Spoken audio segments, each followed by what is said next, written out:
인물 중심, 기업 분석, CEO 톡톡. 안녕하십니까? 곽보현입니다. 저희들이 김상조 정책실장의 말, 행동, 그리고 앞으로의 방향 이런 것들을 분석하고 있습니다. 저 시간에 저희가 그 김상조 정책실장과 삼성그룹 관계를 살펴봤습니다. 삼성그룹 하나만 살펴보면 좀 아쉽지 않습니까? 그래서 이규현 기자와 함께 오늘은 현대차그룹을 살펴보도록 하겠습니다. 안녕하세요. 비즈니스포스트 이규현 기자입니다.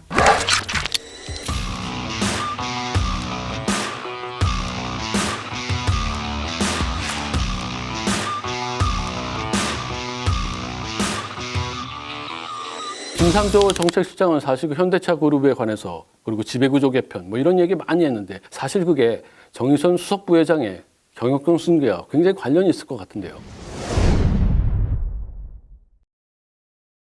공정위원장 시절을 보면 앞으로도 긍정적 발언과 지원을 해줄 것으로 생각되는데요. 정의선 수석부회장이 3월에 그 이사 선임과 배당 등을 놓고 헤지펀드 엘리엇과 부딪힌 적이 있습니다. 당시 공정위원장이었던 김상조 정책실장은 현대차는 시장의 평가를 고려해 사회이사 후보를 선정한 점에서 과거보다 중요한 변화와 진전을 보여줬다고 힘을 실어줬습니다. 그리고 또 이런 말도 했습니다. 그 정의선 수석부회장이 기아차를 되살린 것. 여기에서 이 능력에 대해서는 시장의 의구심이 이제 완전히 없어졌다. 이렇게 평가를 하기도 했습니다. 근데 과거에 이야기했던 거하고는 많이 달라졌죠. 김상조 정책실장이 2003년에 정의선 수석부회장이 당시 현대차 부사장으로 승진했을 때에는 이런 이야기를 했었는데요. 그때는 재벌 2세의 불법 승계 제동을 걸 유일한 수단인 현대차 이사회가 제 기능을 하지 못하고 있다. 이렇게 비판을 했습니다. 그때는 굉장히 그 비판을 많이 했는데요. 그 김상조 정책실장은 정의선 수석부회장의 그 지배구조 개편을 굉장히 높이 평가했습니다. 사실 그 김 실장은 정말 잘한 부분은 아낌없이 칭찬을 해줍니다. 저희가 생각하기에는 이와 같은 칭찬이 다른 기업도 좀 보고 배워라. 이런 걸 그 담고 있는 게 아닌가 이런 생각을 해봅니다. 책임 경영을 해내는 그런 모습에 칭찬을 아끼지 않고 정의선 부회장의 경영권 승계 여기에도 좀 긍정적으로 지원할 것 같은데 그렇지 않나요? 네, 하지만 공정위가 5월에 현대글로비스 등의 일감 몰아주기 현황을 조사하기도 했거든요. 이런 부분을 보면 현대차그룹이 아직 완전히 안심하기는 이르지 않나 싶습니다. 사실 현대차그룹은 순환투자골이나 그리고 일감 몰아주기 등을 완벽하게 해소하지 못했습니다. 정의선 수석부회장이 앞으로 어떤 일들을 해나갈지 좀 지켜봐야 될 것 같습니다.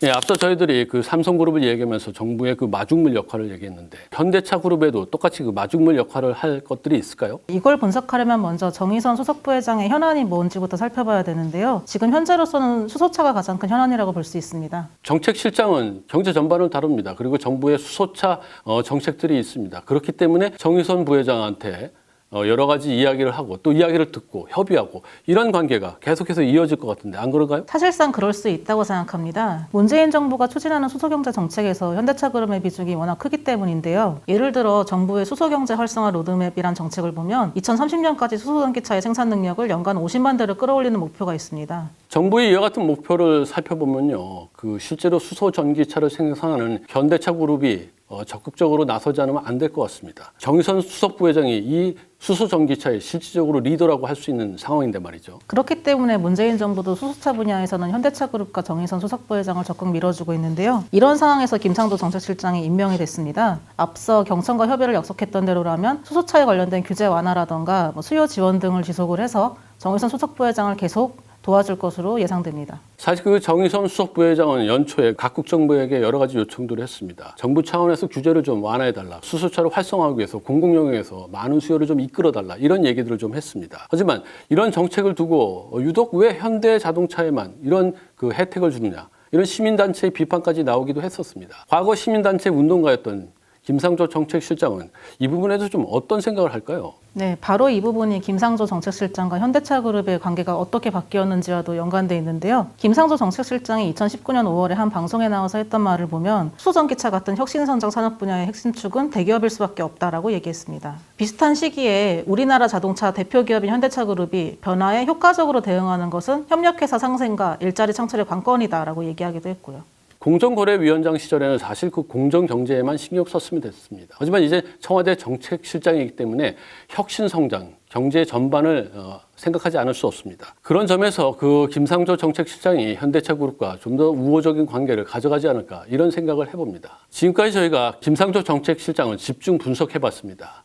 이제 정리하는 시간을 좀 가져보도록 하겠습니다. 김상조 정책실장을 집중 분석한 결론은 유연성입니다. 이제는 청와대 정책실장이 됐고 안 좋은 경제 여건 속에서 대기업의 우호적 환경을 만들어 투자를 이끌어내야 하는 과제를 안게 됐습니다. 그전에도 위치가 바뀔 때마다 유연한 태도를 보이겠다고 약속을 했고요. 공정위원장 시절에 실제로 그래서 어느 정도 성과를 내기도 했습니다. 이번에는 청와대 정책실장으로서 경청과 협의를 통해 유연성을 입증할 수 있을지 봐야겠습니다. 저는 신조와 갈망으로 한번 정리해 보겠습니다.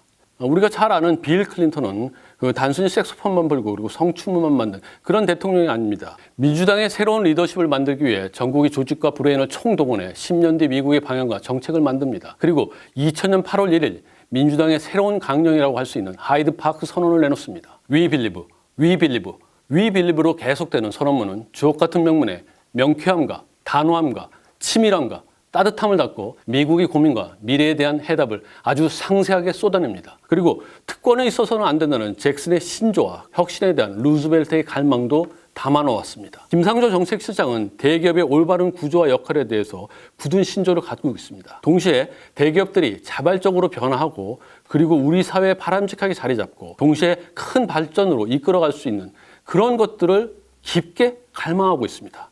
그가 과연 10년 뒤에 어떠한 청사진을 가지고 있는지 그 마음속에 무엇이 있는지 궁금합니다.